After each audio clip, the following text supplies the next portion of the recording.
Moving on కంచ గచ్చిబౌలి భూములపై విచారణ వాయిదా పడింది. ఈ నెల 24కు వాయిదా వేసింది తెలంగాణ హైకోర్టు. దానికి సంబంధించిన బ్రేకింగ్ ఇది. సుప్రీంకోర్టులో ఈ కేసు విచారణ ఉన్నందున ఈ నెల 24లోపు కౌంటర్ దాఖలు చేయాలని ప్రతివాదులకు హైకోర్టు ఆదేశాలు ఇచ్చింది. స్టేటస్ రిపోర్ట్ ఫైల్ చేయాలంటూ ప్రభుత్వానికి ఆదేశాలు ఇవ్వాలని కోరారు ఏఎస్జీ ప్రవీణ్.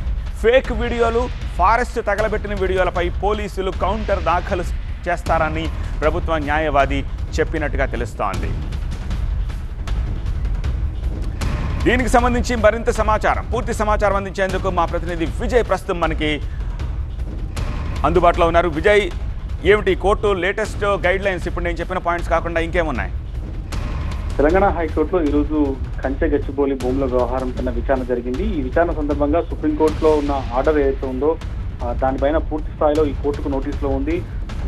ఏవైతే కౌంటర్ ఫైల్ చేయాలని చూస్తున్నారో వాళ్ళంతా కూడా ఈ నెల 24వ తేదీలోపు కౌంటర్ ఫైల్ చేయాలంటూ తెలంగాణ ప్రభుత్వానికి కావచ్చు, దీంట్లో ఉన్నటువంటి ప్రతివాదులు ఎవరైతే వాళ్ళందరూ కూడా హైకోర్టు సూచించింది. కానీ ఇదే సందర్భంగా కోర్టు దృష్టికి ప్రభుత్వం తరఫున, ఫారెస్ట్ డిపార్ట్మెంట్ తరఫున రిప్రజెంట్ చేసినటువంటి ప్రభుత్వ న్యాయవాది కొన్ని అంశాలను కోర్టు దృష్టికి తీసుకొచ్చారు. సోషల్ మీడియాలో జరిగినటువంటి ప్రచారం ఏదైతే ఇన్ఫ్లుయెన్సర్లు కావచ్చు, సోషల్ మీడియాలో సెలబ్రిటీల పేరిట చాలా మంది రాష్ట్ర ప్రభుత్వం మొత్తం హెచ్సి భూముల్ని తగలబెట్టింది, ఆ యొక్క ఫారెస్ట్ పూర్తి స్థాయిలో ధ్వంసం చేసిందంటూ ఏవైతే సోషల్ మీడియాలో ప్రాపగండా చేశారో దానిపైన ఒక పూర్తి స్థాయి రిపోర్ట్ని కోర్టుకు సబ్మిట్ చేస్తామంటూ రాష్ట్ర ప్రభుత్వం తరఫున పోలీస్ శాఖ చెప్పింది. ఎందుకంటే దీంట్లో ఇప్పుడున్న అంశం అంతా కూడా సుప్రీంకోర్టులో ఈ మొత్తం ఈ ప్రాసెస్ అంతా కూడా 6 నెలల సమయం ఉంది, కమిటీ కూడా ఫామ్ చేయాలని చెప్పి సుప్రీంకోర్టు చెప్పిన నేపథ్యంలో ఇప్పుడు సోషల్ మీడియాలో దీనిపైన జరిగిన ఫేక్ ప్రచారం పైన ప్రభుత్వం దృష్టి సారించడం తెలిసింది. అదే విషయాన్ని హైకోర్టు కూడా చెప్తుంది. కాబట్టి హైకోర్టు కూడా మీ ఆర్గ్యుమెంట్ కూడా పరిగణలోకి తీసుకుంటాం, పూర్తి స్థాయిలో కౌంటర్ ఫైల్ చేయండి అని చెప్పి కూడా పోలీస్ శాఖ కూడా, అంటే ఫారెస్ట్ డిపార్ట్మెంట్ తరఫున కూడా